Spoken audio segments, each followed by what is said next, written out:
नमस्कार. आजच्या व्हिडिओमध्ये मी तुम्हाला सांगणार आहे महिलांना जी एक खूप त्रासदायक ठरणारी समस्या, ते म्हणजे मासिक पाळीमध्ये पोटामध्ये दुखणं. खूप महिलांना हा त्रास होत असतो आणि अगदी त्यांना प्रत्येक महिन्याला किंवा प्रत्येक वेळेस जेव्हा मासिक पाळी येते तेव्हा पेन किलर्स घ्यावे लागतात. आज मी तुम्हाला सांगणार आहे नॅचरल अशा काही गोष्टी ज्या तुम्ही फॉलो करू शकता, जेणेकरून जे काही मासिक पाळीतलं पेन आहे ते कमी होण्यासाठी मदत होते.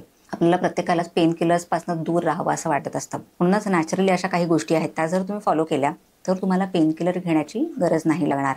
इनफॅक्ट पेन किलर प्रत्येकजणच घेतच असं नाही आहे, पण तरीसुद्धा जे मासिक पाळीतलं पेन आहे ते त्यांना सहन करावं लागतं. पण ह्या ज्या काही मी तुम्हाला गोष्टी सांगणार आहे त्या जर तुम्ही फॉलो केल्या तर मासिक पाळीतलं पेन जे आहे, स्पेशली पोटामध्ये जे खूप क्रॅम्प्स येतात ते कमी होण्यासाठी नक्की मदत होईल.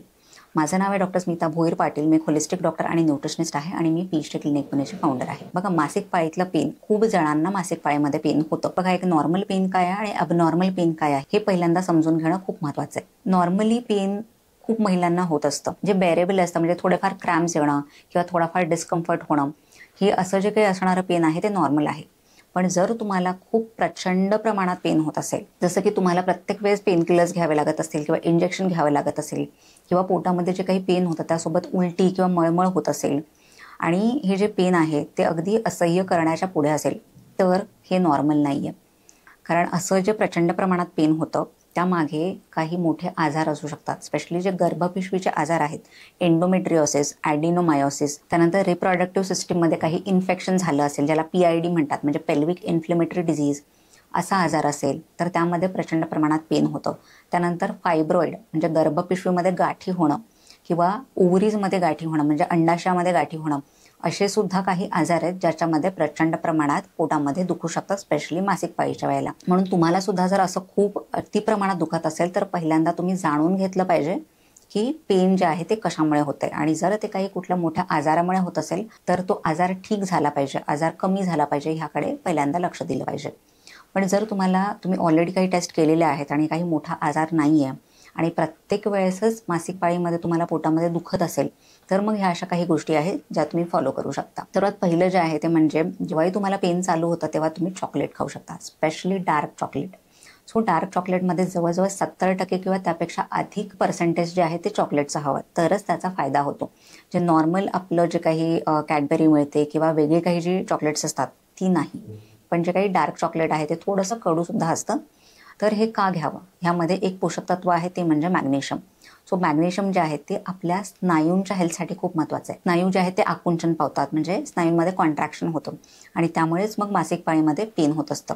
मॅग्नेशियम जे आहे ते आपल्या स्नायूंना रिलॅक्स करतं, म्हणूनच पेन कमी होण्यासाठी मदत होते. इव्हन ह्याचा मेंटली सुद्धा फायदा होतो. म्हणजे काही मानसिक असंतुलन झालं असेल, तुम्हाला मूड स्विंगचा त्रास असेल, PMSचा त्रास असेल, तर ह्यासाठी सुद्धा मॅग्नेशियम जे आहे ते खूपच फायदेशीर आहे.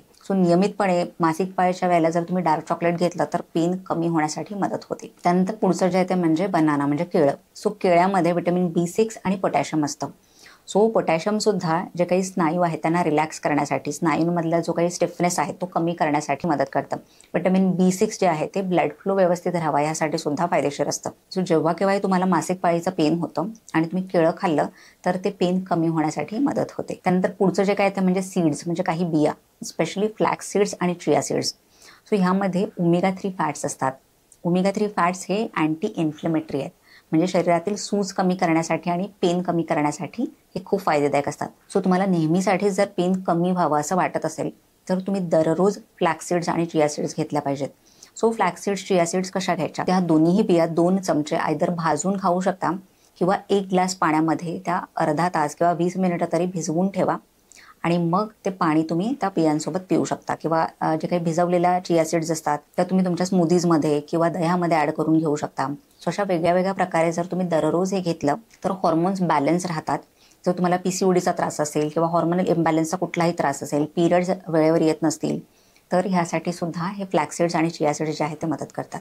त्यामुळे पेन कमी होण्यासाठी आणि हॉर्मोन्स बॅलन्स करण्यासाठी तुम्हाला ह्या सीड्स रेग्युलरली घेणं गरजेचं आहे. पुढचं जे आहे ते तुम्हाला सांगणार आहे की पोटाला तुम्ही काय लावावं, तर ते म्हणजे एरंडेल तेल, म्हणजे कॅस्टर ऑइल. जर तुम्हाला पोटावर खूप जास्त प्रमाणात दुखत असेल तर तुम्ही थोडंसं जे एरंडेल तेल आहे ते घ्यायचं आहे आणि पोटाला मसाज करायचे हलक्या हाताने. सो ह्याने सुद्धा काय होतात, मसल्स रिलॅक्स होण्यासाठी, मसल्स जे आहेत ते लूज होण्यासाठी मदत होते. जे पोटावरच्या स्नायूंमधला जो स्टिफनेस आहे, कडकपणा, तो कमी होण्यासाठी मदत होते आणि पिरियडचं जे पेन आहे ते लगेच कमी होण्यासाठी ह्याची मदत होते. त्यामुळे तुम्ही एरंडेल तेलाने रेग्युलरली पोटावर मसाज करू शकता जेव्हाही तुम्हाला पिरियडचं पेन होतं. आणि हे तेल लावल्यानंतर तुम्ही इनफॅक्ट गरम पाण्याच्या पिशवींनी किंवा जे काही हॉट वॉटर बॅग असते त्याने सुद्धा शेकू शकता.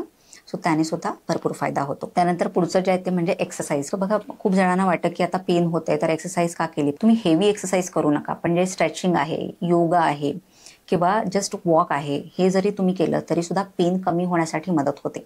सो जेव्हा पण आपण वॉक करतो, कुठल्याही प्रकारची एक्सरसाइज करतो, तेव्हा आपल्या शरीराचं सर्क्युलेशन जे आहे ते व्यवस्थित, आणि सर्क्युलेशन जेव्हा व्यवस्थित होतं तेव्हा सुद्धा शरीरातलं इन्फ्लेमेशन आणि पेन कमी होण्यासाठी मदत होते. इनफॅक्ट बऱ्याच स्टडीजमध्ये असं पाहिलं की पेनफुल पिरियड्स आहे, डिस्मेनोरिया आहे, हा कायमचा ठीक होऊ शकतो जर तुम्ही रेग्युलरली एक्सरसाइज केली तर.